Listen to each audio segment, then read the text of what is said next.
Welcome back, anglers. I'm your host, Kurt Smits. Thanks for stopping in and checking out the channel again. You ever have a lake, and most lakes are like this, that has just one area that always seems to hold fish, whether it's spring, summer, fall, even winter? Well, we're going to dive into that a little bit today and talk about a local area, one of my local haunts right near me, a little spot on it. I'm going to use some Google Earth photos and some video from there and tell you why that every lake has one of these spots. And they may not be the spots that you go for a tournament to get the biggest bass, but these spots can save you on tournaments, especially if it's a hard bite, because these areas will always have fish that are biting. And here's some of the reasons why and what you're going to look for on lakes. So you're going to want an area that the fish can bed in. You're going to want an area that has multiple depths. You're going to want an area that has some structure and or vegetation. You're going to want a place that has the right type of contours, like a big giant point coming out or a protected area in it. And the reason you need it to be varied in one area is that's what's going to hold the fish there, is that you're going to need different things to hold them there at different seasons. As you can see here, I got it broken down so you can see the different depths around this island that's out in the middle of the lake. So you got a 2-foot area, you got a 2 to 6 foot area, you got a 6 to 15 foot area, and then the 15 to 30, that should be like really 15 to 40. And it really drops off really steep at that 15 foot mark. It's almost vertical, almost perfectly vertical. And that's where the fish like to hang out in the wintertime, is off that part of the ledges. They want to be right next to some steep ledges so they can float up and float down right next to something.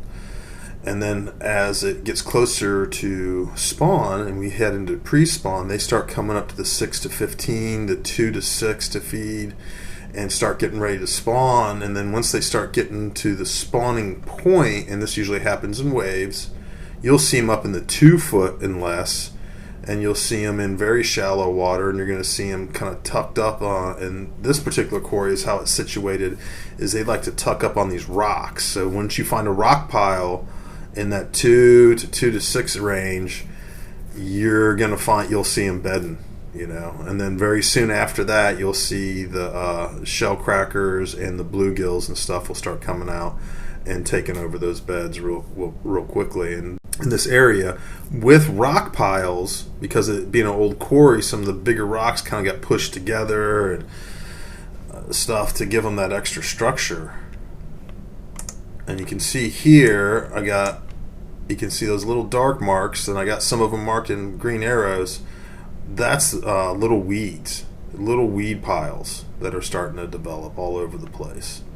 And those are super key, again, especially in the summertime, because it helps oxygenate the water, it helps hold the bait fish in there, and these are all in a very shallow range. Most of them are in the 2 to 6 range. Now this lake is pretty clear, so some of them will fall in that 6 to 15 range, but they'll be closer to that 6 than that 15 for sure, because the weeds start running out. So what happens right after spawn is they go to post spawn, and they'll fall out of that 2 foot in the 2 to 6 foot range, and they'll start running and roaming the banks basically, and these and any type of lines, any type of structure that they can just run along next to, whether it's a weed line, whether it's a contour line, they're going to just be running these lines all over the lake. And they basically follow contour lines for the most part on this lake, and they'll just be running looking for something to eat. They won't really be hanging out as much once they pull off and they recoup, then they just start roaming. And that's what you look for. And I just come up to this lake and I fish off these ledges this time of year. I'm not targeting anything in real particular besides the weed beds and rock piles, and I will sit in the 6 to 15 or the 15 to 30 and cast up into the weeds in the shallower water and pull back. which is still springtime for us, we start moving into summer bites.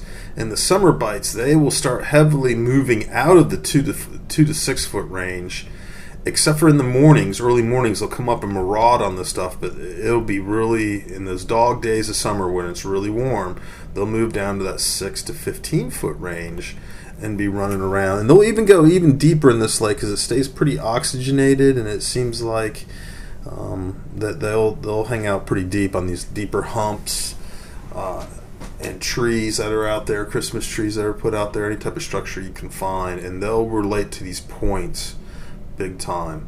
So as you can see, there's one that goes from 2 to 6 and then 6 to 15, and they'll hang out in that point big time, and all around. And really this island acts like a giant point, so they'll be hanging out quite often in these areas in the summertime.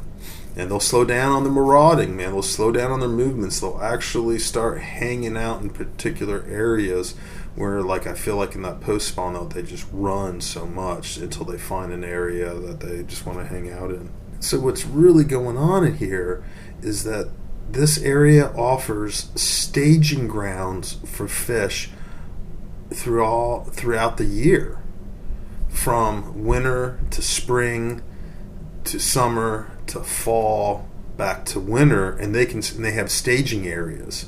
You know, they stage in the 15 to 30, and then they start moving up on the points and up in the little cuts and valleys, and then they hit spawn, and then they spawn in the flat area in the 2 foot and 2 to 6 foot areas. They spawn on the rocks, they spawn these little crevices and stuff, and they do their thing, and then they pull back out and they just start swimming around marauding, and then they start slowing down for summer on the points. And that's what makes this area have fish year round, is that you can move not too far in distance and catch fish. And there's always going to be some fish shallow, and there's always going to be some fish deep. And when you have an area that has both those qualities with points in it, with rock piles and weeds, more than likely it's going to hold fish year round. It may not be your best fish there, but you know. And then if you're using this to try to look on Google Earth, this is what you want to look for. You want to look for an area that has a little bit of everything. You're going to want to use Google Maps and Google Earth to really zoom in and look for weeds and see if there are weeds on the lake, because you can tell a whole lot, especially on clear lakes, like what's in there. Well, guys, I hope you liked the video. I hope this helps you out a little bit, and I hope you find your own fish out in your lake and you smash them. I'll see you all out in the water.